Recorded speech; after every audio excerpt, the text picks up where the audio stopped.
Kundi la wapiganaji la Hizbullah la nchini Lebanon limeamua kuwasha moto zaidi. Wakati huu kundi hilo linatajwa kufyatua risasi zaidi ya mara 600 kwa wanajeshi wa Israel wa IDF katika saa 24 zilizopita.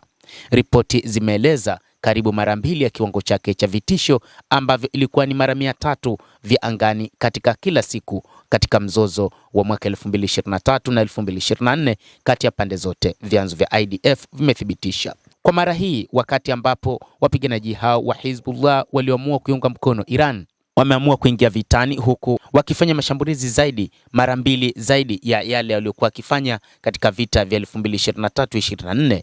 Idadi kubwa ya roketi na ndege zisizokuwa na rubani zimerushwa katika vikosi vya IDF vilivyoshikilia nyadhifa ndani au vinavyotaka kusonga mbele ndani na kusini mwa Lebanon.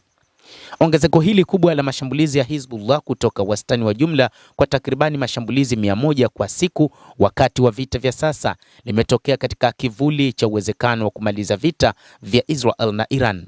Mkuu wa kamandi ya kaskazini ya IDF, Meja Jenerali Rafi Milo, alitangaza jana Alhamisi usiku kwamba IDF sasa imewaua karibu wapiganaji 750 wa Hizbullah tangu kuanza kwa mzozo wa sasa, wakiruka kutoka 500 siku chache zilizopita.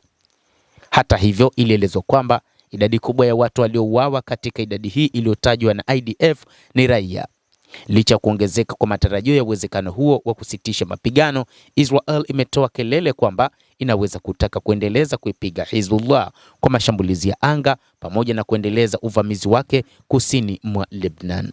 Hata hivyo, bado kuna ugumu mkubwa ambao IDF inaupata katika kuingia katika taifa la Lebanon. Lebanon inaona kwamba ni kama vile imevamiwa licha ya kwamba IDF inapambana na Hizbullah, lakini kinachotokea ni mauaji ya watu wasiokuwa na hatia. Hadi sasa watu zaidi ya 800 wanadaiwa kuuawa licha ya IDF kutaja kwamba idadi hiyo ni ya wapiganaji hao wa Hizbullah. Lakini kwa taarifa ambayo imetolewa na mamlaka nchini Lebanon zinaeleza kwamba idadi kubwa ya watu waliouawa ni raia wasiokuwa na hatia, huku wakipeleka malalamiko yao kupitia Umoja wa Mataifa. Ongezeko la Hizbullah katika mashambulizi dhidi ya Israel na vikosi vya IDF huenda si endelevu, lakini linaweza kuwa sehemu ya jitihada za kuzirudisha Israel na Marekani katika usitishaji wa mapigano kwa pande zote au kushawishi Israel kuondoka kusini mwa Lebanon. Mwiba katika moto wa Hizbullah unailenga IDF kusini mwa Lebanon.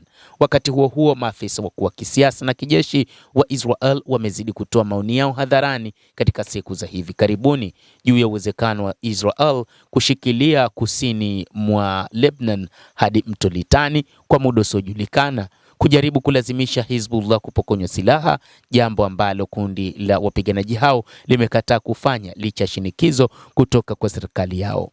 Sababu moja ya Hizbullah inayoweza kufanikiwa kurusha risasi zaidi inaweza kuwa kutokana na IDF kusonga mbele zaidi kusini mwa Lebanon.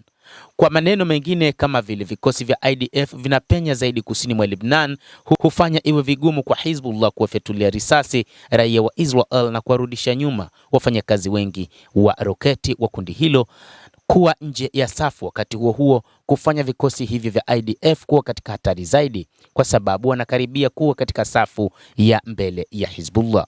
Endelea kutufuatilia mtazamaji, na nikusihi usisahau kulike, kucomment, kadhalika kusubscribe channel yetu hii upate habari hizi kwa mapana kupitia The World News.